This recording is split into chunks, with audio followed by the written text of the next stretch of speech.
Euskal aluzinazio bat, Eneko Aizpuruak idatzia eta irakurria. Bizikidetzaz gogoetan ari naizela, nire gogoa Donostiako Aldezarreko Konstituzio plazara, San Sebastian egunaren bezperako festara itzuli da berriro. Baina oraingoan, plaza arras izendoko gotorleku bihurtu da, zein baino zein garaiagoa diren dorrez inguratua eta koroatua. Toskanako Monterrigioniko erdierako gotorlekua irudi. Plaza erdiko holtza erraldoiaren gainean eserita, angulo ogitarteko bana jaten eta berriketan ari dira Gaztelubide konpainiako danborjoleak. Bapatean, Gaztelubide elkartearen estandartea aldean daraman gizon bat gerturatu zaie piperturik. Alferkeriak utzi eta berehala lanean hasteko agindu die danborjolei espektakulua hastera doala ohartarazi ondoren. Danborjoleen agiek gogo handirik gabe erreparatu diote udal liburutegi zaharraren fatxadako goiko aldean dagoen erlojuari, zeinaren orratzak atzerantz baitoaz ziztu bizian. Hamabiak jo dituenean, ogia eta berrikitak utzi eta danbor errepika luze bat jo dute danborjoleek oinsabelak irmo jarrita. Liburutegiko fatxadan, dulce et decorum est pro patria mori idatzita daukan idazkuna argiztatu da. Ondoren, Donostiako Orfeoiko kideak oholtzara igo eta abesten hasi dira. Dies ire, dies illa, solvet saeclum infabila, teste David cum sibila. Une horretan, Janski eta Txano zuriak daramatzan eliteko sukaldarien talde bat atera da liburutegiko balkoira. Balkoiaren bazter batean, biola, txelo, biolin eta lautez osatutako ari laukote batek Beotibarko gudua abestiaren akordeak jotzen dituen bitartean, holtzako foku handiek Botticelliren Infernuko mapa margolanaren bertsio gaurkotu baten 4K animazioko bideo erraldoi bat proiektatu dute liburutegiaren fatxadan. Margolaneko irudiak 3 dimentsioko izaki mugikor bihurtu dira aluzinaziozko mundu digital batean. Donostiako Aldezarreko Konstituzio plaza, deaurroari saldutako arimaz beterik, Euskal irudeko infernu edo pandemonion bilakatu da. Irudi luke azpimunduak bere ateak ireki eta inondiren gizatxar eta etxai itxusinak askatu dituela. Zigor izugarria dituzten deabru adardun hegaldunak bekatari biluziak gipoitzen. Mundu pasakorrau negarrezko ibar bat da errepikatuz heriotzaren kantua abesten ari diren hiletariak, gizaki biluzi eta bururik gabeak, gorputzak gorotzetan murgilduta edo odoletan irakiten dituzten arima galduak, torturatuak, traidoreak, hipokritak, ustelak, ahotik kea dariola dauden izaki izugarriak. Liburutegiaren fatxadan bizi-bizirik aratonatz dabiltza denak errestarien pare. Plazaren erdiko su sakratu garbitzailean kiskalitako liburu mordoei darien kebeltza Konstituzioaren gotorlekuko arresi garaien gainetik zeru odeitsurantz astiro goratzen den bitartean, zeinean gaiztoak zintzoetatik bereiziko dituen azken judizioa iragarri baitute zazpeen geru hegaldunek trompeta apokaliptikoen hotsean. Konstituzio plazako jende saldoa beldurrez, irritxez, liuraz dago begira paisaia danteskora, zurrut eta apurrut, zuziak sutan eskuan, liburu kiskalien aurrean sakelakoekin selfieak ateratzen eta sare sozialetara igotzen dituela. Margolaneko irudi bizidunak foku handien zuluetan desagertu direnean, eliteko sukaldarien burua, hots sukaldari gorena karguaren izenez, ahal guztiduna ez izenez, Michelin izar urrekarak jantzi zuriaren lepoan eta Masterchef hitzarren gremio globalaren xingola dizdiratxua paparrean, apur bat aurreratu da zamau zuri batez apainduta dauen zurezko turuntza mailuzera. Gero eskua lege zaharren faksimile batean pausatu eta hots handiz zin egin du. Jainkoaren aurrean apalik, eusko lur gainean zutunik, Asaben gomutaz, Gernikako zuaizpean, herri ordezkarion aintzinean, nire agindua ondo betetzea zindagit. Zin egin ondoren, lege zaharraren aurrean zutik, jartzeko agindu die alguztidunak plazan bildutakoei. Jendetzak bere agindua esaneko bete duenean, masen lider karismadunak otxandiz jakinarazi du. Bizikidetzaren izenean, matxina den auzitegia eratutzat jotzen dut.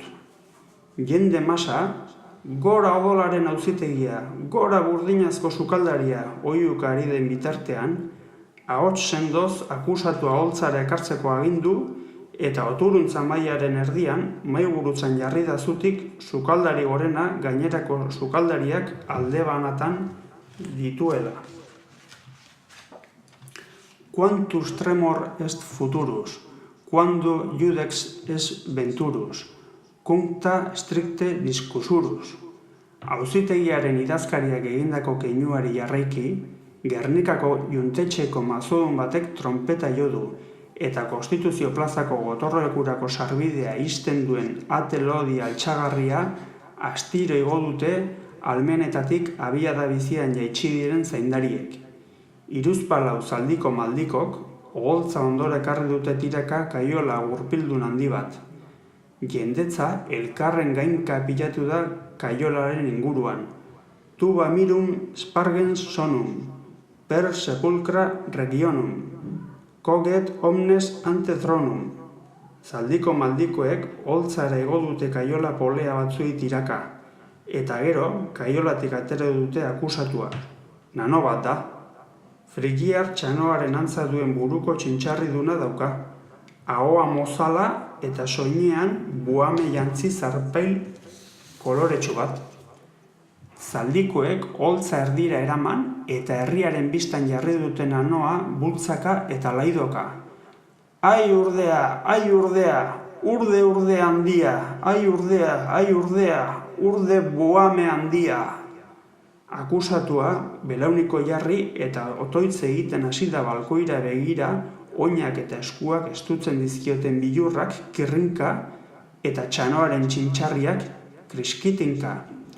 Sukaldari deabru gurea, Konstituzio plazako balkoian zaudena, madarikatu izan bedi zure izen gorrotagarria. Jendetzak asaldaturik eta zuziak astinduz, akusatuaren otoitzak eten ditu, erre ezazue bufoia eta bufoia sutara oiuka. Mors stupebit et natura, cum resurget creatura, judicanti responsura. Zaldiko maldikoek, oholtzaren bazter batean dagoen armategira eraman dute akusatua, eta han, balezta, gezi, lantza, trabuko bala eta gainerako munizioekin batera dauden lege testu batzuetara hurbildu dute arrastaka. Bufoia, hautsez betetako liburukien aurrean belaunikarazi eta eskritura santuei, Espainiako eta Frantziako konstituzioei, nazio foralaren lege zaharren konpilazioei, Gernikako estatutuari, Nafarroako foru hobekuntzari eta gainerako liburu profetikoei banan-banan muina egitera behartu dute. Liber scriptus profeterur, in quo totum continetur, unde mundus judicetur. Sukaldari gorena, mahaiburutzako besaulki zabalean eseri, eta auzitegiko gainerako sukaldariak alde banatan dituela, oturuntza eta epaiketa hasitzat eman ditu. Judex ergo cum sedebit, quid latet apparebit, nihil inultum remanebit. Ataka gaiztotik ateratzeko zer egin ez dakiela, akusatua derdarka dago, akusatuen aurkian eserita jendetzaren bistan. Bapatean, sekulako zalaparta sortu da oholtzaren inguruan bildutakoen artean. Oihuak, biraoak, txistuak entzuten dira. Konstituzio plaza horroka hasi da. Konstituzio plaza horroka ari da. Konstituzio plazaren horroek ez dute etenik. Masa suminduek bufoiaren eiza hasi dute. Dozenak asaldatuk jendetzaren artetik oholtzara jauzi egin eta bufoia jotzen saiatu dira. Zaldiko maldikoek nola edo hala lortu dute erasotzaileak holtzatik jaistea. Jendetza haserre bizian dago, oro har bere eskubideak eta bereziki Frederiko Bigarrenak 1221 koblakarien aurka kaleratutako legean herritarrei bufoiak iraindu, kolpatu eta are hiltzeko ere aitortzen zien oinarrizko eskubidea urratu dituztela oihuka. Quid sum miser tum dicturus, quem patronum rogaturus, cum vix justus sit securus? Sukaldari gorenak bertaratui epaiketa eta autoruntza hasiak direla ahobetean ohartarazi eta txilina jo du isiltasun eskatzeko. Orfeoiko kideek abesteari utzi diote, baina herrixeak marru eta horroio erraitu du, ahotik listua dariola dagoen zakur gosetua baliz bezala, oholtzara eta balkoira begira, non sukaldari tripazainen maika da, diren jaki gozo eta harrigarrienak dastatzen ari baita zentzumenen gozamen erabateko eta gorenean. Egoera lasaitu nahian, maiko janari ondarrak plazara jaurtitzeko agindu die sukaldari gorenak zerbitzariei. Jende andana bat pilatu da balkoitik jaurtitako haragi ezurren eta ogi koskorren inguruan zakur deslai gosetiak balira bezala.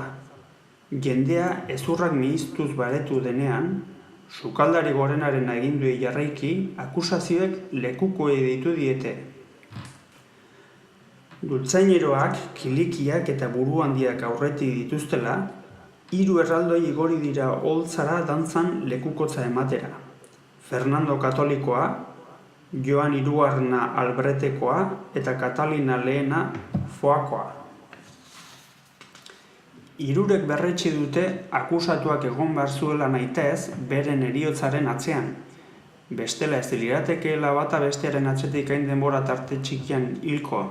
Noiz eta Nafarroak gaztelarekin bat egin berritan, nabarmendu du Fernando Katolikoak. Noiz eta gaztelak Nafarroa konkistatu berritan, azpimarratu dute Joan Hirugarrena Albretekoak eta Katalina Lehena Foakoak.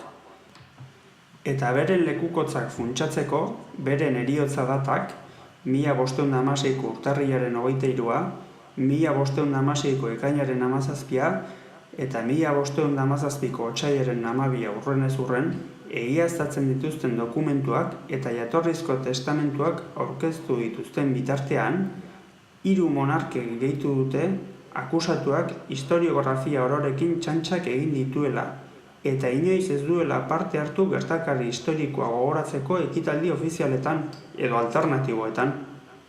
Esaterako, Nafarroako gobernuak Nafarroaren eta Gaztelaren bategitearen 500. urteurrena ospatzeko antolatu zuenean, edo Amaiurko gazteluaren defentsan parte hartu zutenen oroimenez, bere monolitoaren aurrean urtero egiten diren ekitaldietan.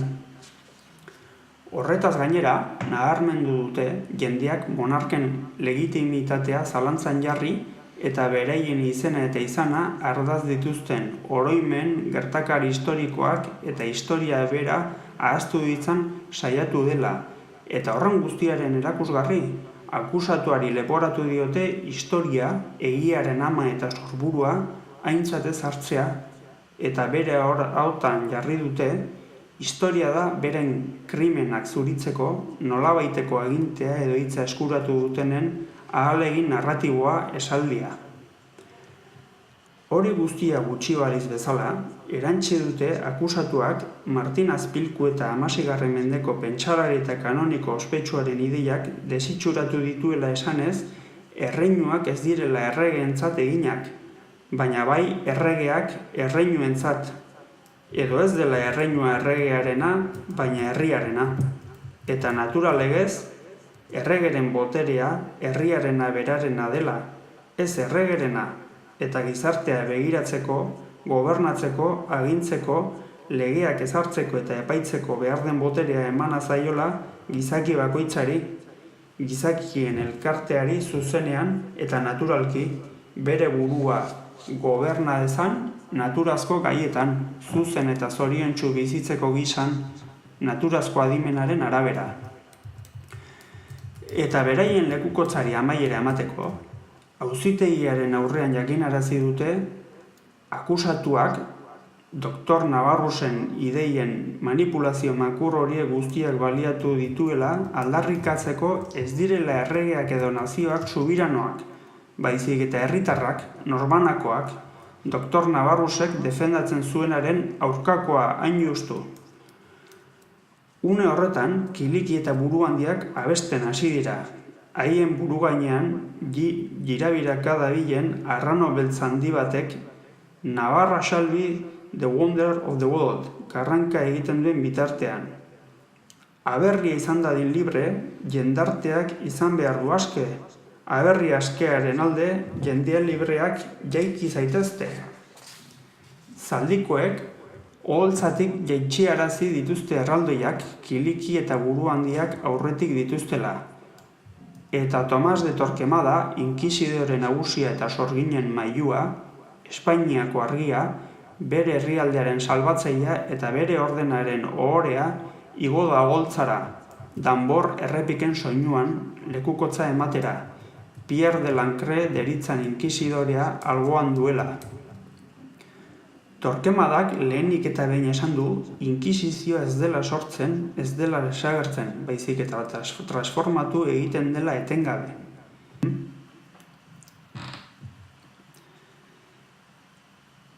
Bere inpartzialtasunaren erakusgarri, gaineratu du, akusatuak gutxietsitako errege-erregina katolikoek izendatu zutela inkisidore nagusi, eta segidan nabarmendu du akusatua lurra unibertsoaren erdigunean dagoela ukatzeaz eta eguzkiaren inguruan biratzen dela esateaz gainera, behin eta berri saiatu dela alferrik ukatzen, errege-erregina katolikoek sortutako imperio handian eguzkia inoiz sartzen ez delako egia gezurta ezina. Jendetzaren zurrumurruen artean, bufoia izateaz gainera judu izatea egotzi dio akusatuari inkisidore nagusiak, eta froga gisa erakutsi du Espainiako juduen atzerriratzea agindu zuen Granadako ediktua, zeinaren dokumentu erantsi batean akusatuaren izena agertzen baita. Esandakoa biribiltzeko erantsi du, ez daukala zalantza izpirik akusatuaren jatorri juduari buruz. Badakiela zertaz ari den, besteak beste, berak ere arbaso juduak zituelako, eta akusatuak, judua izan ez balitz, ez lituzkeelako idazle juduen hainbeste liburu edukiko ezkutuan gordeta. Jendetza asaldatuta, juduen liburuak zutara, oihuka ari dela, Pierre de Lancrek hartu du hitza. Torquemadak egindako akusazioa berretsi du, eta horren froga gisa erakutsi du paper puska bat, akusatuak patrikan gordeta omen zeukana, eta Judiferraren kanta izeneko abestia eskuz osorik kopiatzeko erabili zuena. Pierre de Lancrek ozenki irakurri du abestiaren zati bat Konstituzio plazan bildutakoen harridurarako. Ote da mundu honetan deus ere gai denik jundu erratuari konpara daitekeenik, nik ez dut uste baden neon miserablerik haren zorteari hurbil daitekeenik. Judu erratuari buruzko aipamena entzuteaz bat, jendetza astoratzen hasi da berriro. Israelgo herrian izan niz deitua, Jerusaleme famos hirian sortua, satisfabedi beraz zien espiritua, jauna ninuzie bai judu erratua. Pierre de Lancrek abestia amaitu duenerako, jendetzaren berbaroa eta egonezina sekulakoak dira. Oihu ozenak eta irainak entzun dira berriro. Konstituzio plaza horroka hasi da. Konstituzio plaza horroka ari da. Konstituzio plazaren horroek ez dute etenik. Bufoiaren aurkako akusazioen zerrendari akusazio berriak gehitzeko baliatu du Lancrek abagunea. Zeren judu eta erratua izateaz gainera, sorgina izatea ere leporatu baitio akusatuari. Eta horren froga nagusi gisa aipatu du, akusatua euskara deritzan hizkuntza arraro eta ezezagun batean mintzatzen dela. Eta Torquemadak bezala, berak ere oso ongi dakiela zertaz ari den, zeren deabrua dogmak eta heretikoak ongi ezagutzeaz gainera, batzuetan euskaraz hitz egiten baitzuen nahigabe intimitatean. Bere aitona, Bernard de Rostegi, Baxenafarra baitzen, Gero Bordelera bizitzera joan eta bertan euskal abizen aldatu eta Lankrea abizen frantsesa hartu bazuen ere. Ezein kristauk ezin zuelako ongi ahoskatu bere abizena. Eta gero sorgin ehiztariak akusatuari leporatu dio masa asaldatzaile izatea. Joana Hirugarrena Nafarroakoak, Biarnoko kontubernio kalbinistaren buruak, aginduta Joanes Leizarraga, Sasia apaizak euskarara itzulitako Jesus Krist gure jaunaren testamentu berria banatzea kristau zintzuen artean, beren bihotza pozoitzeko. Eta aberri gabe izatea ere bai, ez espainiar, ez frantses, Espainiaren eta Frantziaren artean ara eta ona aldarra ibiltzea, bizileku finkorik gabe, muga nazionalik ez balego bezala, mugazainei nortasun agiri edo pasaporterik erakutsi gabe, xede bakar batekin, nazioz gaindiko sorgin elkarte bat sortzea, Europako herritarrak nazioen eta estatuen aurka xaxatzea helburu duena, bekatari loi libertinoen bilera klandestinoak antolatuz, bai Sarako, bai Zugarramurdiko kobetan, non sagardoa, sagarrez, paradisuko fruitu madarikatuaz egiten den eta aluzinazioak eragin eta deaburuzko mundu berriak ikusarazten dituen edabe arriskutsua edaten, zakilak zurrupatzen eta klitoriak miaskatzen dituzten bitartean, goraki errepikatzen baitituzte, nazioen zein estatuen aurkako arao ulertezeinak, Europako iparraldeko lurralde zingiratsu, inospituetako eskeko fedegabeekin eta sorginekin egindako kontubernioetan ikasiak. Bere lekukotzaren amaierarako utzi du ordea Pierre de Lancrek bufoiaren aurkako akusazio larriena, sorgin elkartearen eragina Europako erreginen mendeko lurretan zabaltzeaz gainera, inkisizioaren lana eragoztea leporatu baitio inkisidoreak akusatuari otxandiz. Donibane Loizuneko bakailoa flotako gizonei beren emazte, ama eta alabak biluzten eta sastakatzen ari zirela esan eta haien laguntzarekin erratzera kondenatutako sorginez betetako konboi bat askatzea egotzi dio. Eta horren ondorioz, inkisizioaren epaiketak bertan behera geratzearen arduraduna izatea. Inkisidorearen hitzek sekulako zalaparta sortu dute berriro, eta jendetza sorgina, sorgina, eta sutara, oihuka hasi da. Konstituzio plaza horroka hasi da, Konstituzio plaza horroka ari da, Konstituzio plazaren horroek ez dute etenik. Sukaldari gorenak txilina jo du isiltasuna eskatzeko, erlojuari begiratzen dien bitartean. Epaiketa hasi denetik pare bat ordu igaro dira jada. Sukaldari tripazainen maikadak bukatu berria du oturuntza, sabela betean eta erdilotan daudenenak. Jendetzaren aztoramena baretu eta sukaldarien sabelalde arintzeko ordu beteko etenaldi bat egingo dutela iragarri du sukaldari gorenak. Baina plazan bildutakoak erabasutu dira, eta sukaldari gorenari oihuka gogorarazi diote berriro, bufoia giraintzeko, kolpatzeko eta hiltzeko eskubidea dutela. Akusazioek berriz, jakinarazi diote, lekuko gehiago dituztela holtzara igotzeko zain akusatuaren aurka beren lekukotza emateko. Egoera gainditurik, matxinada arriskua ekiditeko, sukaldari gorenak iragarri du pintxopotea doan izango dela denentzat ordu betez alde zaharreko pintxoaren urrezko milian. Konstituzio plazako gotorlekuaren ate altxagarria igo orduko, jendetza Konstituzio plazatik irten eta alde zaharreko tabernetan barreia dutu da bozkarioz beterik sukaldari gorena goratzen duten bitartean. Etenaldiaren ondoren, atzerapenak saiestu eta epaiketa arinago egite aldera, akusatuaren aurkako kargu nagusiak aurkezteko eskatu die sukaldari gorenak akusazioei. Ahal guztidunaren eskaerari jarraiki, mapa batzuk igotzeko eskatu dute akusazioek.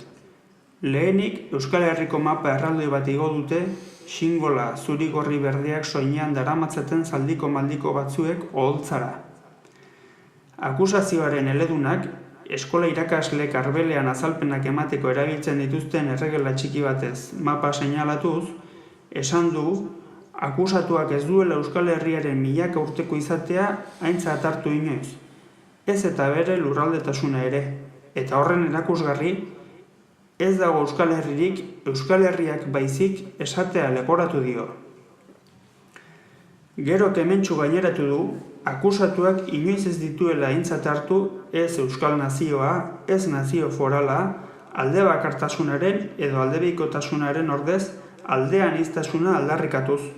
Burujabetza nazional oso naiz partekatuak lortzeko bideak beti bezperako koplak direla argudiatuz eta jendetza gora Euskadi askatuta aldarrika ari dela, gogora ekarri du akusatuak aberriaren alde bizia eman, burkideekin borrokan engaiatu edo Euskal Herriaren alde probetxuzko zerbait egin ordez, nahiago izan duela epelkerian eta alferkerian ibili, irri eta zirri edonorekin, izjoko maleziatxoak eginez, edo horri zuriak ziribertsoz zirriborratzen denbora pasa, eztarria absentaz bustita, literaturak gogoan zu egin dion kultureta baten itxurak eginez. Euskal literatura soilik, euskaraz idatzitako literatura ez dela, baizik eta Euskal Herriko gainerako hizkuntzetan idatzitako ere badela aitortu zueneko hartan bezala.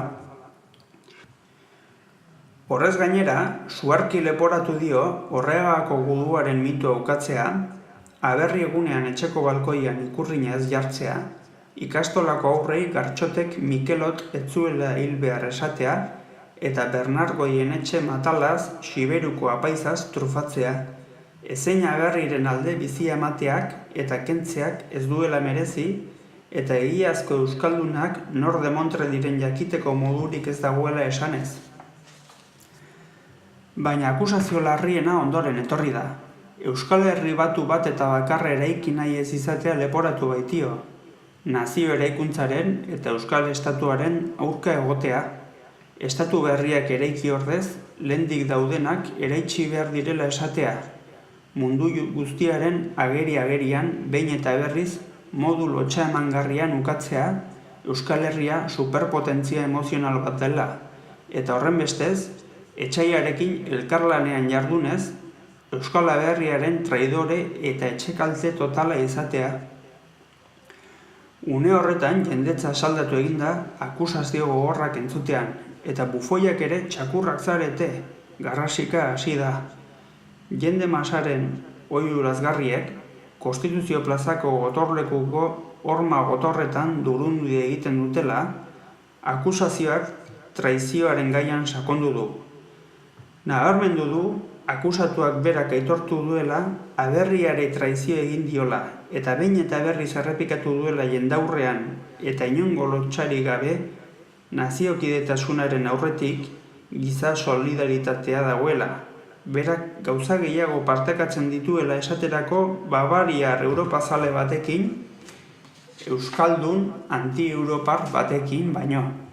Bai eta gu norgaren zalantzan jarri ere argudiatuz, gu ez garela gure jatorriaren, hizkuntzaren eta kulturaren arabera eratutako herria, edota zer nahi erabaki bidegabe heriotza zigorra barne har dezaken jende edo jendaila. Guk geuk geure buruari emandako lege legitimoekiko adostasunak elkarri lotzen dituen eta lege legitimo horien arabera erabakiak hartzen dituzten herritarrak baizik. Orduan, txakurra ez ezik, gaskoia, maketoa eta kosmopaletoa garrisika hasi zaizkio akusatuari plazan batutakoak. Gu ire Euskadiko gaztedi berria, Euskadi bakarra da gure aberria abesten duten bitartean. Konstituzio plaza horroka hasi da. Konstituzio plaza horroka ari da. Konstituzio plazaren horroek ez dute etenik. Zalaparta baretu denean, pika luzeak, mosketoiak, arkabuzak eta Flandriako tertzioen arropak soinean daramatzaten soldadu batzuek Europako mapa erraldoi bat igo dute oholtzara. Akusazioaren eledunak Europako mapa erregelaz seinalatuz, bufoiari leporatu dio Felipe Bigarrena Hispaniar monarkiako eta garaiko Europar potentzia handieneko erregeari inkisizioaren amaiera eta erlijio askatasuna eskatzeko Bredako konpromiso aurkeztu zioten herbeheretako matxinoen jarrera bera izatea. Horretaz gainera, esan du, akusatuak Westfaliako itunean ezarritako subiranotasun nazionalaren eta estatuen lurralde osotasunaren printzipioak behin eta berriz urratu dituela nazio estatuez gaindiko herritar askeen Europako Errepublika baten aldeko aldarriak eginez. Jendetzak, zuhartasun patriotikoaz gainezka, akusatuari zuzendutako gaitzespen oihuen artean, xingola gorri horiak eta urdin zuri gorriak dituzten zaldiko maldiko batzuek, Espainiako eta Frantziako mapa bana igo dituzte. Akusazioaren eledunak, mapak seinalatuz, erantsi du iragan loriatsu eta orbanik gabeko bi nazio estatu horien aurkako adierazpen iraingarriak egin dituela etengabe akusatuak, eta horren erakusgarri, zerrenda luze bat patrikatik atera eta akusazioak egindako laidoak banan-banan irakurri ditu.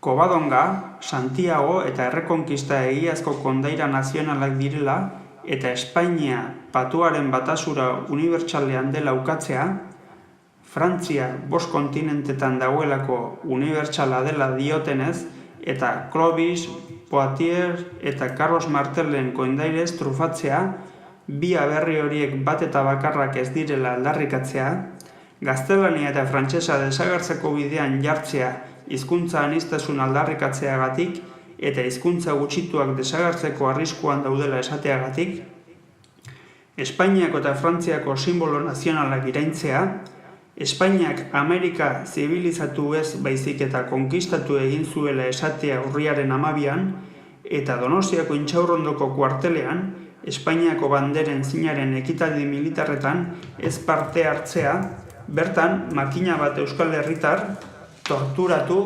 zituztelako aitzakia iraingarria jarrita. Eta uztailaren 14an, Parisko Bastillaren hartze loriatsuaren urteurrena ospatzeko antolatutako desfile militarrean, Frantziako banderari ez muin ematea, frantziar granderrak zapaldu omen dituen guztien omenez. Akusazioaren eleduna, zerrenda luze irakurri ondoren, arnasari buelta eman ezinik dabilen bitartean, Viva España, viva el rey, viva el orden y la ley, eta Allons, enfants de la patrie, le jour de gloire est arrive, ozen abesten hasi da Konstituzio plazan bildutako jendetza. Konstituzio plaza horroka hasi da, Konstituzio plaza horroka ari da, Konstituzio plazaren horroek ez dute etenik. Akusazioaren eledunak, akusazioen zerrenda laburbiltzeko otxandiz esan du, akusatuak jendeila albarazalea estatuen gainetik jarriz eta sesatuz, Espainiako eta Frantziako legeen aurkako albaramendua, sedizioa bultzatu duela. Eta aurretik aipatutakoagatik guztiagatik, gehitu du akusazioen eledunak akusazio guztiek batera adostutako ondorioak alduen moduan irakurriz, jendetzak akusatuari terrorista deitzen dion bitartean, kontuan hartuz akusatuak galbidera eta hondamendira eraman nahi izan dituela nazio estatuak, gizateriaren aurkako krimen deitu diela, bortxaz eta mugak ezarriz komunitate naturalak desegin eta komunitate horien hizkuntzak eta kulturak suntsitu dituztelakoan, baina batez ere eta oroz gain, aberriari traizio egin diola historiaren areketan lurperatutako aberriaren etsaien izena eta izana ahazmenetik ateratzen ahal egin duz, benetan inporta duena herritarren bizi baldintzak eta borondatea direla eta horren bestez, aberriak ez, baizik eta herritarrak direla egiaz subiranoak nabarmenduz, aho batez eskatzen dugu akusatuarentzat bere desobedentzia errebelde sistematiko eta jakitunarengatik heriotza zigorra. Sukaldari gorenak akusatuari galdetu dio ea akusazioa onartzen eta errua aitortzen duen. Jendetzak eta akusazioek protesta egin dute arau prozesal inkisitorialek akusatuaren errugabetasun presuntzioa ez dutela onartzen eta hortaz, hitza hartzeko eskubiderik ez diotela aitortzen argudiatuz.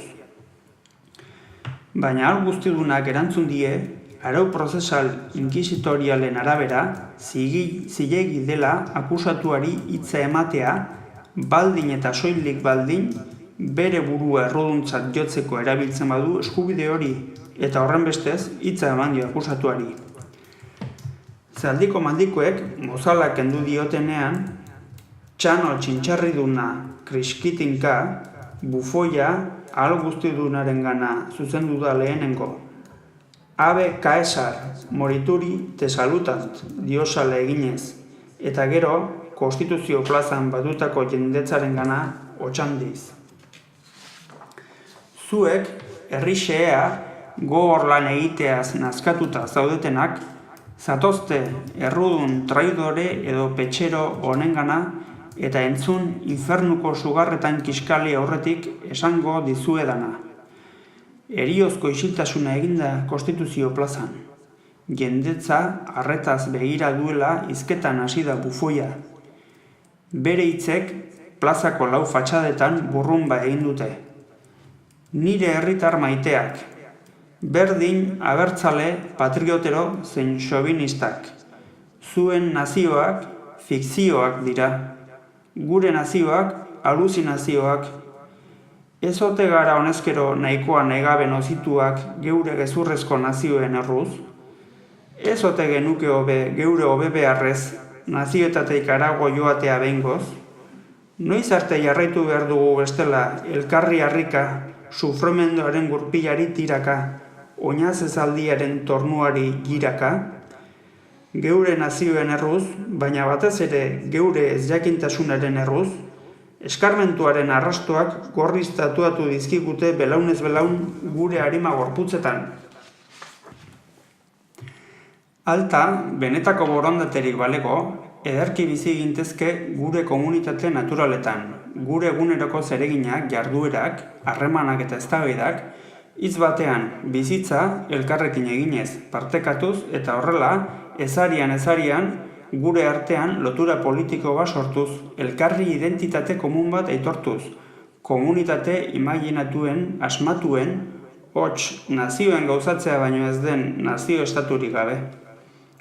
Noiz ireki behar ditugu begiak eta behingoz konturatu estatu arrazoia, nazio estatuaren benetako arrazoia, giza arrazoiaren, autonomiaren eta askatasunaren aurkakoa dela, arrazoi totalitario bilakatzen dela bai mundu honetako erresumetan, bai etorriko diren erresumetan. Erresumin, sumindura eta ergelkeriatik aldendu gabe, giza ergeltasuna lurraren gainaldetik ezabatzen ez den bitartean, ez dugu itxaropenik berreskuratuko. Jendetza, suminak itxututa bufoiari garagardo botila hutsak jaurtitzen eta no future for the fool garrasika hasi da histeria kolektiboan. Konstituzio plaza horroka hasi da. Konstituzio plaza horroka ari da. Konstituzio plazaren horroek ez dute etenik. Egoera okerrera egin eta garagardo lataren batek Espainian jo baino lehen, sukaldari gorena eta bere segizioa balkoitik erretiratu eta hartu beharreko epaia eztabaidatzera joan dira Gaztelubide elkarteko gogo eta lekura. Epaia eman bitartean, jendetza baretuta edukitzeko Espainiako eta Frantziako banderen eta ikurrinaren koloreekin egindako soinekoak daramatzaten cheerleader batzuk dantzan aritu dira. Animatzaileen ikuskizuna bukatu denean, oinaz ezaldia ekarri dute Konstituzio plazara eta bertako holtzako zurezko zoru etikoaren gainean jarri dute akusatua torturaren bidez herriaren aurrean bere erroduntasuna aitortzera behartzeko.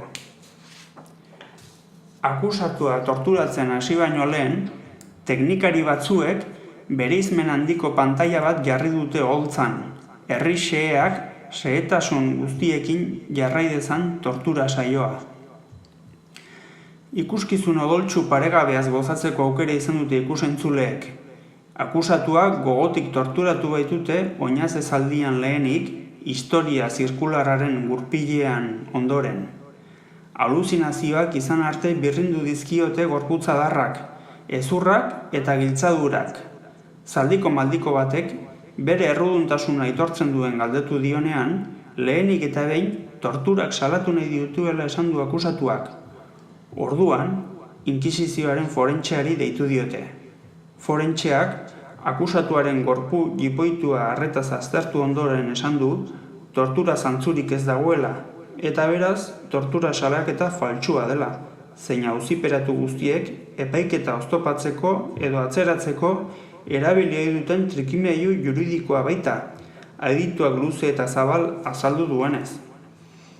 Forentxearekin batera etorri den beste adituak, psikologoak, erantsi du akusatuak nahasmendu bipolar larria, aluzinazioak eta pertsekuzio delirioak dituela. Zalantza guztiak argituta, mahai gainean zeuden argudio guztiak ongi hausnartu eta digeritu ondoren, sukaldari gorena agertu da balkoian segizioa atzetik duela. Gertakizun historikoari hasiera emateko, matxina den auzitegiko idazkariak paper kiribildu zahar batean idatzitako irakurri du plazan bildutakoei begira. Aeretiki fresentur templa, boni nihil fecerunt contra, ergo debent omnes patibulari. Idazkariak irakurtzen amaitu duenean, Konstituzio plazako jendetza, burdinazko sukaldariari goraka eta deika hasi da. Herriaren deiari erantzunez, epaile handiak urrats batzuk aurrera egin eta mikrofonoen eta flashen itsugarrien aurrean, sendo, aurpegia serio, gertaera handiek eskatzen duten bezala, otxandiz epaia eman du. Akusatua kondenatu behar dugu eta kondenatzen dugu infernuko betiereko suak erreta hiltzera. 1000 aurpegi dituen borrero bat igo da holtzara jendetzak, heretikoak sutara oihukatzen duen bitartean. Konstituzio plaza horroka hasi da. Konstituzio plaza horroka ari da. Konstituzio plazaren horroek ez dute etenik. Kide batzuen laguntzarekin, enbor luze bat jarri du oholtzaren erdian zutik. Gero, egur mordoska bat enborraren inguruan eta akusatua oinak enbor aurrean eta besoak atzean lotuta. Borreroak balkoira begiratu du. Akusatuak ere bai odolezko izerdioz batek hartuta. Gaztelu bideko danborjoleek danbor errepika bat jo dute. Donostiako Orfeoiko kideak abesten hasi dira berriro. Rex tremendae maestatis, qui salvando salvas gratis, salvame fons pietatis. Sukaldari gorenak buruaz baiezkoa egin du, eta borreroak su eman dio egur pilari. Ezkilak joka bufoiak abesteari ekin dio. Entzun Beaumont, entzun Agaramont, altzak ez du bihotzik, ez gaztan berak ezurrik, ez nien uste erraiten ziela aitunen semek gezurrik. Bizia salbatzeko fortunaren jainkosaren laguntza, baina zerbait gehiago beharko dutela pentsatu du bufoiak, estutasunez Konstituzio plazan bildutako jendetzaren barre algaren artean. Haragi errearen usaina usaindu du, oinak sutan dituela konturatu da. Sugarretan kiskaltzen ari dela, garun zulatuen, gorpu jipoituen eta gorputzatalu belduen irudiak trumilka datozkiola, ahots bat entzun du. Hasieran aluzinazioak direla pentsatu du, baina gero, sugarrek sortutako kelaino artean, emakuma baten itzala ikusi uste izan du. Laster antzeman dio ez dela fortunaren jainkosa, soineko iluna eta betaurrekoak daramatza, eta zigarreta bat du ahoan. Bufoia, inguratzen duen kelainoari begi izularritu ez begira, hizketan hasi zaio itzalari. Ikusten duzunez, ataka gaiztoa nago. Bai, plaza honetan zure aurretik hiltzera kondenatu edo jazarri dituzten gizaki guztiak egon diren bezala. Gurpil zoro infernutar berean gaude itzulika atera gabe. Itzuli dira jende salduen deiadarrak esku gogorraren eske. Itzuli dira bermerik gabeko epaiketak eta epaiak. Itzuli dira baztertuen, kanpotarren edo desberdin pentsatzen dutenen getoak eta gulagak. Haien patu bera egokitu zaizu. Haien oroimena erre eta desagerrarazi nahi dute zurekin batera. Baina ez kezkatu, zure laguntzera etorri naiz. Niri laguntzera? Bekaina goratu ditu Bufoiak. Bai, zure aurretik hil dituztenei eta plaza honetan bertan etorkizunean hilko dituztenei. Baldin eta iraganetik ziztu bizian jiraka gainera datorkigun historiaren gurpil zoro holtsuak, zeinak etorkizuna geurekabuz erabakitzeko aukera aukatzen baitigu izakioi, azpian harrapagaitzan eragozteko zeo zer egiten ez badugu.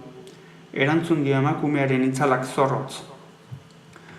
Horregatik ekinion gure mundua erraustu duen ideologia totalitarioa eta bere iturburuak aztertzeari. Ulertu egin nahi dut, ulertu egin behar dut, hemen zer gertatzen den.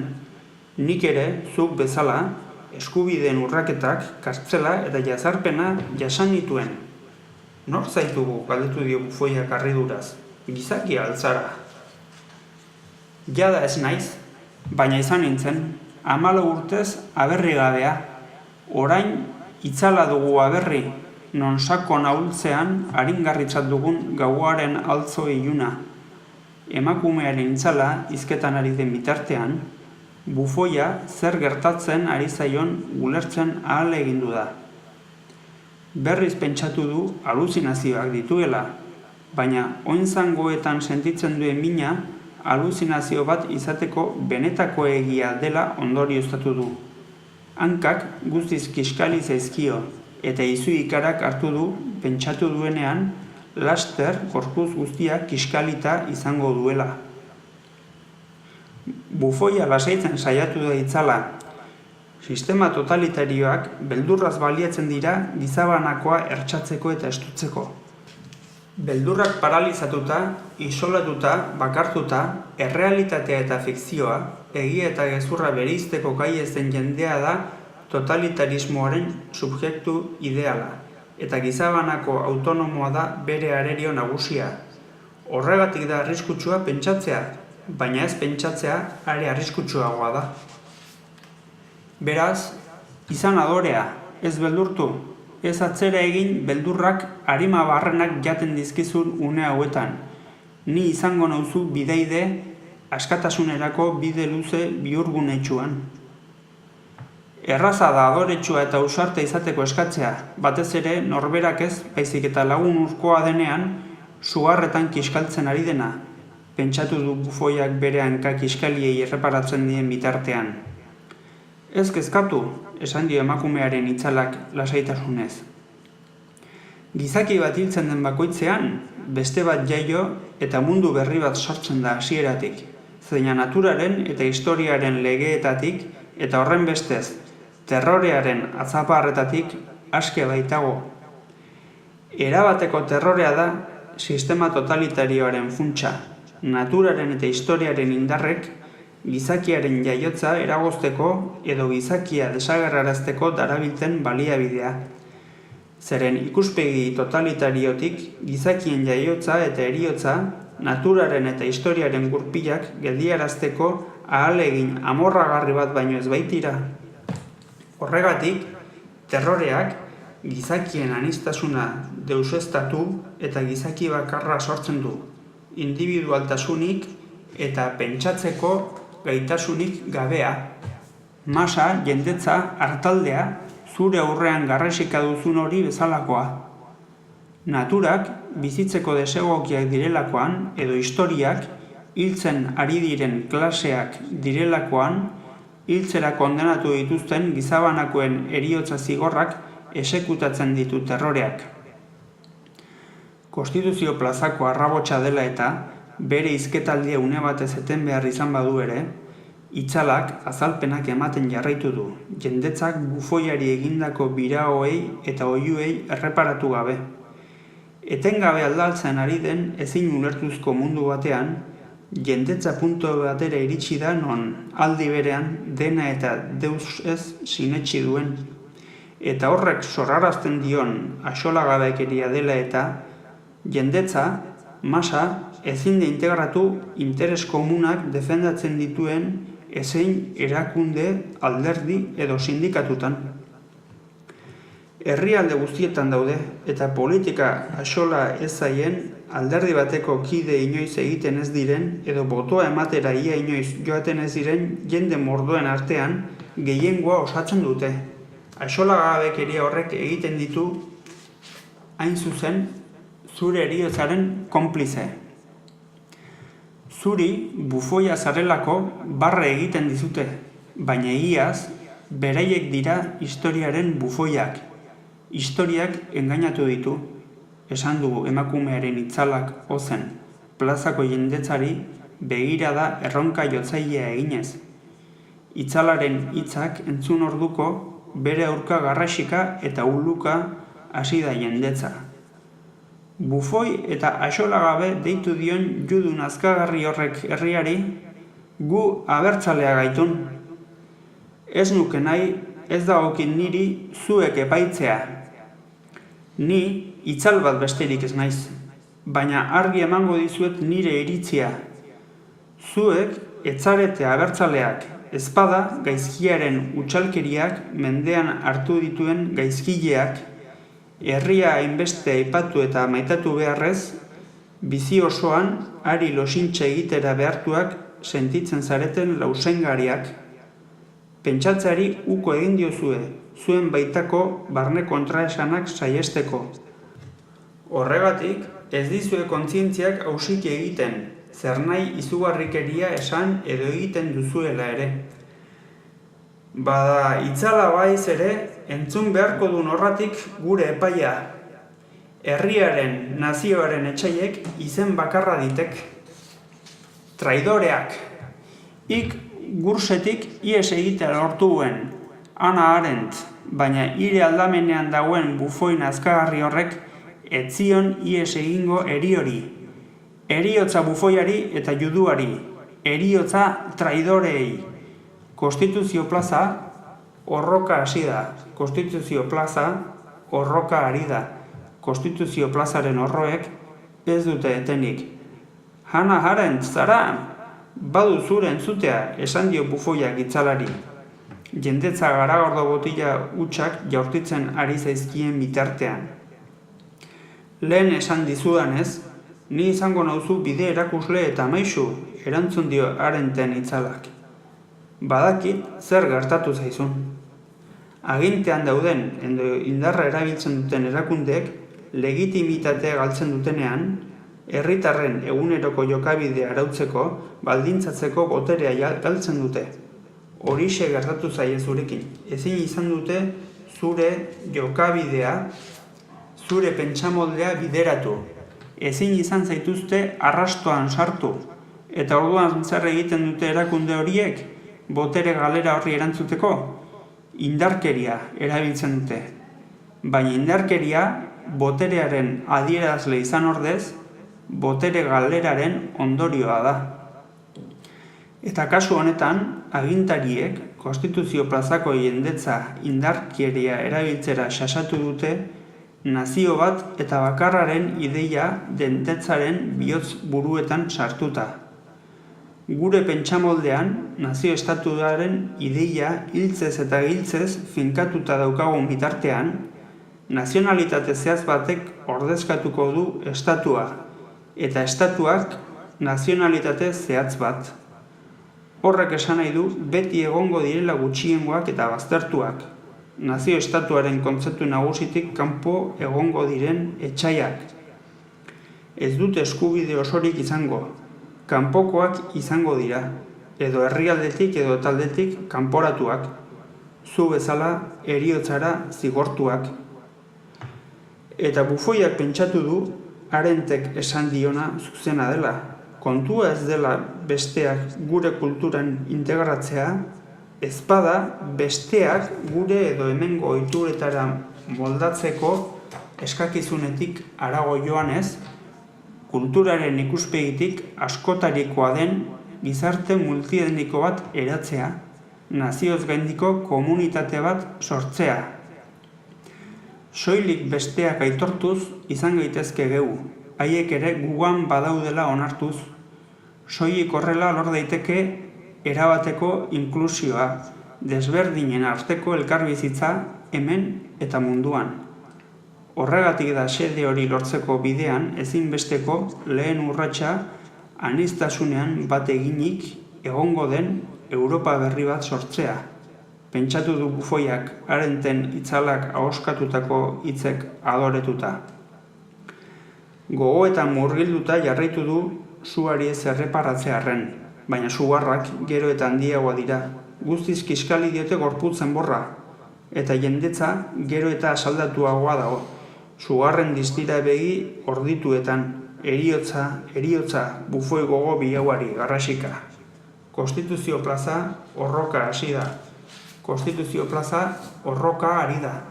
Konstituzio plazaren horroek ez dute etenik. Oinazez beterik, bufoiak pentsatu du nahiago lukeela dena aluzinazio bat, amesgaizto bat izan balitz, baina Borrero ikusi du ospo handi bat gogotik astintzen sua biziagotzeko. Erre usaina edatu da plazan. Bufoia suzko bola bihurtuta, keagatik eztulka, intzirika eta oihuka ari da, azkenetan da. Arendten espektroa du lagun bakar aldamenean. Lasai, geure buruak irekiko, geure baitako bestearekiko elkarrizketari, harekin eztabaidatzeko ahalmenari eusten diogun bitartean, ez gara galduak, ez gara bakartuak errealitatetik. Hemen aukazu aldamenean, zuri laguntzeko prest, besteekin egiten baikara norbanako, nork bere bereizgarri, askatasun eta sormenerako gaitasun berekiak galdu gabe. Bufoiari, erio suharrean, bihotz altxatu diote Arendten hitzek, eta geratzen zaizkion indarrurriak bildu, esku kiskaliak sumetako enborrera lotzen dizkion sokatik askatu, eta azken atxa eman baino lehen, Konstituzio plazan bildutakoengana bihurtuta, hau esan die. Jakintsu itxu batek aspaldi esan zuenez, hau dagoeneko gertatu da, eta berriz ere gertatuko da. Ez dut atsegin bufoia izatea, baina are gutxiago zuen larruan egotea. Gaur, nire bizia epaituz, zuen patu iluna erabaki duzue. Hitzok ahoskatu ondoren, abesten hasi da. Anai arrebok, ez otei pentsa, neu ere gustora nagonik. Poza gehiago izango nuen, albotik bea egonik. Zuek ezpazerate kontentu, erru ez daukat eznik. Txistuak jo dituzute, baina maite zaituztet oraindik. Eta bufoiak, bertso abesten amaitu orduko, sekulako zalaparta eta iskanbila sortu da. Konstituzio plaza horroka hasi da. Konstituzio plaza horroka ari da. Konstituzio plazaren horroek ez dute etenik. Epaiketa bukatu da, baina festak aurrera darrai. Bizikidetzaren auzitegiko idazkariaren aginduz, gotorlekuko zaindariek Konstituzio plazako ate altxagarriaiko eta zaldiko maldikoen laguntzarekin ahal duten bezala kanporatu dute jendetza plazatik. Gutxi batzuek, gotorlekuko arreskien aurrean bufoiaren aurka oihuka jarraitu badute ere, azkenean inguruko kale eta tabernetan sakabanatu dira. Plazako zorua plastikozko edalontziz janari lasterraren bilgailuz eta botila hutsez beteta utzi dute ikusentzuleek. Oholtza gainean errautsak daude alde guztietan barreiatuta. Epaiketa zuzenean eman duen telebistakateko langileak epaiketaz ari dira solasean, bizkarra kamioiaren kontra bermatuta, tresneria jasotzen hasteko gogorik gabe. Espektakulu izugarria izan duk, bai, arrazoi duk, baina irudipena diat ez ote dudan beste norbaiten ahotan entzun bufoiak epaiketa bukatu baino lehen abestu duen bertsoa. Normala duk, ez altzian gizon ospetsu batek esan, historia edo istorioak errepikatu egiten dira, lehenbizi tragedia gisa, urrena fartsa gisa. Nola nahi ere den, sekulako agur bertsoa botadik bufoi zirtolari erkin mukerro-kerrorrek. Eta jendetzaren txistu hotxa, bertsolari txapelketako finalean entzuten diren txalo-hotxen parekoa, ez sinestekoa. Bada, Konstituzio plazako epaiketa inkisitorialean, bekeko adorazio guneko txaloak txistu bihurtu badire ere, gaurko saioak audientzia neurgailuak txikituko ditik. Zertan ari zarete alferralakoak, amaitu dituk epaiketak eta berriketak, hasi tresneria biltzen berehala, ordu bete barru telebistaren egoitzan entregatu behar diagu material guztia. Esan die morroi bizardun batek langilei, gizon gorbatadun batekin batera etorri da nagusia. Langileek pantaila erraldoia eta gertokia desmuntatu eta holtzatik jaitsi dituzte kamera, kable, soka, oial eta mikrofonoekin batera. Tira mugi, dekoratu ere eraman bardiago eta erantzi du bizardunak. Une horretan, kamioi atoidun batzuk sartu dira plazan. Langileak gogotik aritu dira lanean, Konstituzioaren plazako gotorlekuaren kartoi harrizko harresi eta almena lodiak desmuntatzen, eta gainerako tresneriarekin batera kamioietan kargatzen. Langileek zamalana bukatu dituztenean, gorbatadunak gabardinatik botillatxo bat atera eta trago bat eskaini dio bizardunari. Xanpaina? Zer dugu ospatzeko? Galdetu dio bizardunak botillatik trago egin ondoren. Agian soldata igueraren bat izango duela aurki. Sekulako audientzia lortu diagu. Telefono mugikorra eskuratu dio bizardunari. Azken judizioa saioak 125ko sarea lortu du. Irakurri du bizardunak mugikorrean. Ez da giro, albistegietakoei aurrea hartuko diegu. Bai, aspaldi esanean zuzendaritzakoei emanaldi emateko une egokiena afalordua dela. Familia osoa telebistaren inguruan bilduta dagoenean, begiak pantailan iltzatuta, hipnotizatuta. Elkarri zer esatekorik ez dutela, esan du harro gorbatadunak. Kostazaiek horretaz jabetzea, baina azkenean ulertu ditek. Espektakulua duk 21. mendeko supazterra. Denboraldi osoan horrelako arrakasta izaten badugu, telebista kateko zuzendaritza karguren bat emango dizute ziur. Ez duk lan arresa izango, pentsakor geratu da gorbataduna. Eta zuri bururatu zaizu bortxazko ikuskizun hori Konstituzio plazan kokatzeko ideia bikaina? Baiezkoa egin du gorbatadunak. Domina bat berezi duzu horregatik bakarrik. Bortxazko giro hori hain sinesgarria egiteagatik. Tira, ez duk hainbesterako ere. Gainera, Konstituzio plaza ez duk inoiz bakezko leku bat izan. Alde horretatik, Monterrilloniko gotorleku gatazkatsuaren antz handiagoadik. Alaik ere irentsi duk Txomina Irreren ikasle abantaiatu batzuek sinetxarazi nahi diguten Arkadia zoriontsuan ipuin hori. Zera, txikiteroak Konstituzio plazako tabernetan tragoak hartzen, aniztasunaren ohoretan, aur irribarretsuak arkupetan jolasean, bezero alaiak arategian eta arrandegian erosketa egiten, irakurleak egunkariak esku artean dituztela terrazetan, liburuak patxadaz gainbegiratzen liburu dendan, non eta liburu dendan. Burua ezkar eskuin mugitu du hizketan jarraitu baino lehen. Oroimenik gabe ez gaituk ezer, baina zeinen azkar galtzen diagun. Azkar ahaztu diagu garai bateko Konstituzio plaza, indarkeriazko ekintzen, erasoen, tipoien, mehatxuen, atxiloketen eta liburu den erreketen gertalekoa izan zela. Gezurra zirudik, hain urte gutxi igaro dituk, baina egia duk. Tira, ez dakit ezote denobe garaiaiek ahaztea, iraganean aztarrika aritzea baino. Bai, arrazoi duk. Gainera, zainak ematen zidak gure saioaren arrakastaren gakoetako bat hori dela. Jendeari benetan gertatu diren eta gertatzen ari diren izugarrikeriak ahazten laguntzen diola, esan du Garrezka gorbatadunak. Ea zer dioten sare sozialek emanaldiari buruz. Sakelako telefonoari erreparatu dio soleskideak. Saioa amaitu berria bada ere, jada aurkitu dut iruzkin bat, esan du iruzkina irakurtzen hasi aurretik. Ikuskizunak ongi eutsi dio tentsioari eta amaiera indartsu, iradokigarri eta erakargarriarekin iritsi da bere gorenera. Algara egin dute pozik, baina aurrengo iritziak ez dia horrenbesteko garraziarik egin. Epaiketako bufoiak abestu dituen bertsoak plagiatuak dira, irakurri du solaskideak. Bertso pare bat, sakrilegio galanta, esan du gorbatadunak eskua burura eramanez.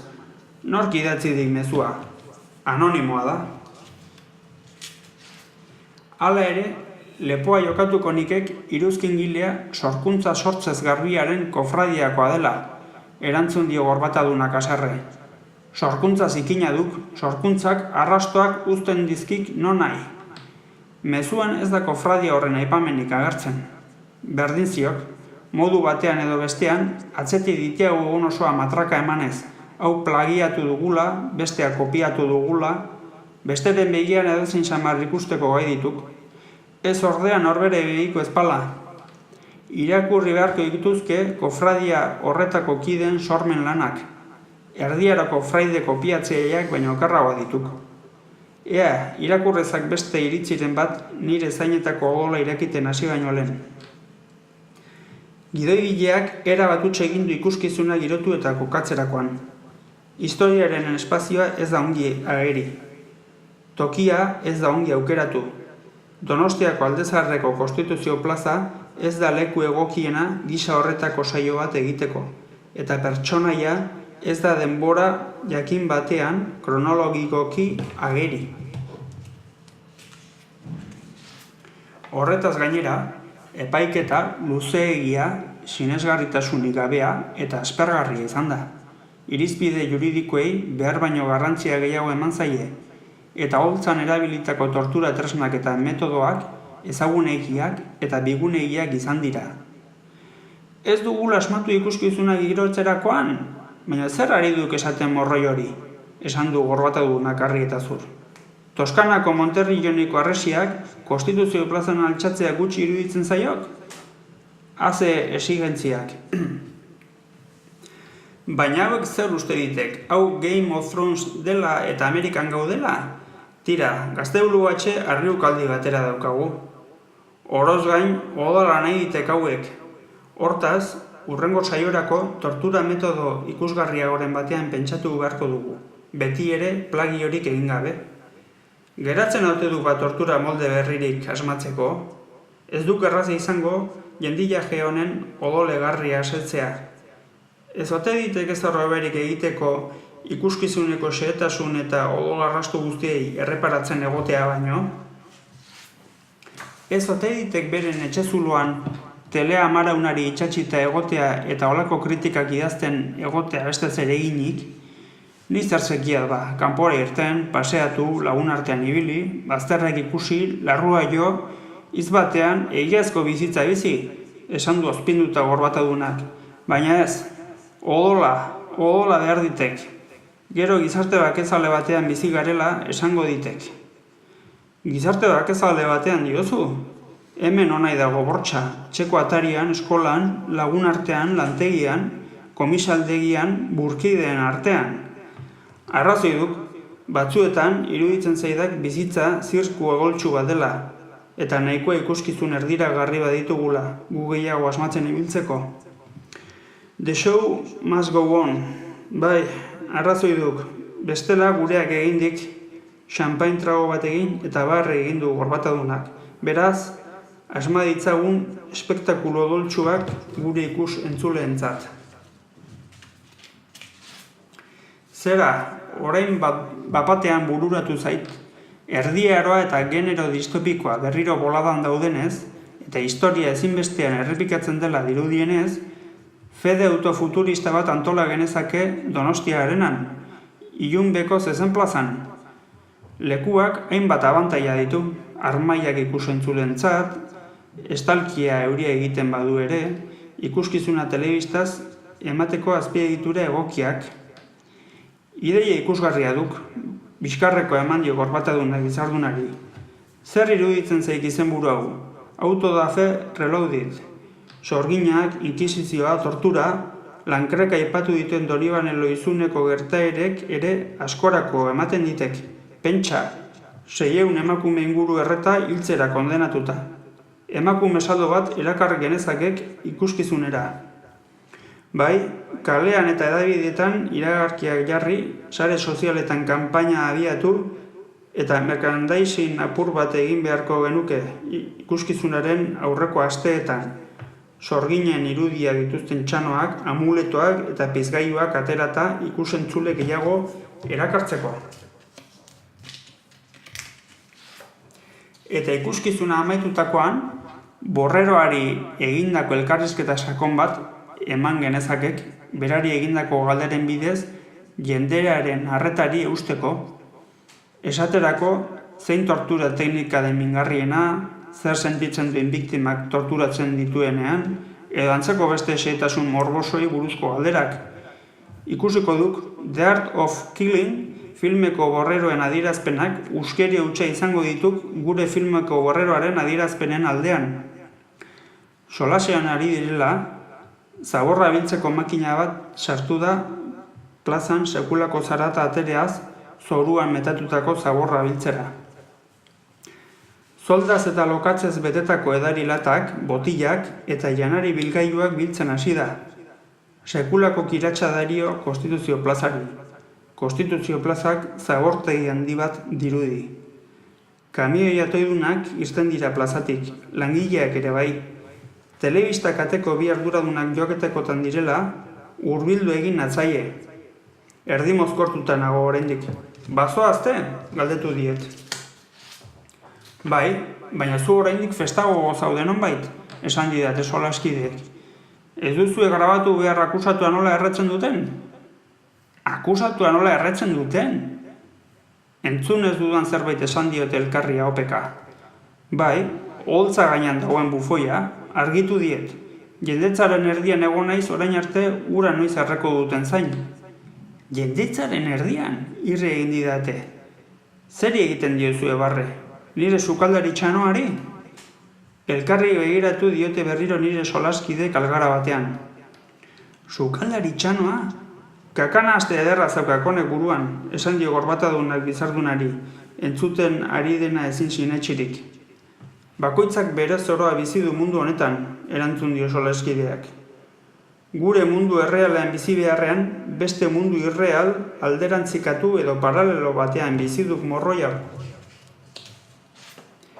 Nondik behiratzen zaion, mundu erreal eta irrealek mundu bakar bereizezin bat osatzen dute, esan dio etxantxetan zorobarre eginez bizardunak. Nondik behiratzen zaion? Bai, irudi luke hemen deus ez dela gehiago erreala, errealitatea bera ere irreala dela aldi berean. Tira, guazen hemendik guri ere burutik egin eta mundu paraleloren batean amaitu baino lehen. Algarak abiatu direla, nigana zuzenduta gorbataduna ez ustean. Ahaztu baino lehen gogoan izan aiskidea, ez zarela jendetzaren erdian egon, plazako holtza gainean baizik, eta buruan daukazuna ez dela sukaldari txanoa, bufoi kapela baizik. Esan didana ezin sinetxiz, buru azkar eskuin mugitu eta solaskideari ez esaten saiatu naiz. Baina nire txanoaren txintxarri hotsa eta hile ezkien oihartzuna entzun besterik ezin izan dut egin aho zabalik. Hitz bakar bat ahoskatzeko ere ez gauza. Izuturik neure mila erreta dudala sentitu dut. Eta bat-batean, neure buru ikusi dut Konstituzio plazako holtzan bufoiez mozorrotuta sugarretan kiskaltzen. Jakintxu itxu batek aspaldi esan zuenez, hau dagoeneko gertatu da eta berriz ere gertatuko da. Ez dut atsegin bufoia izatea, baina are gutxiago zuen larruan egotea.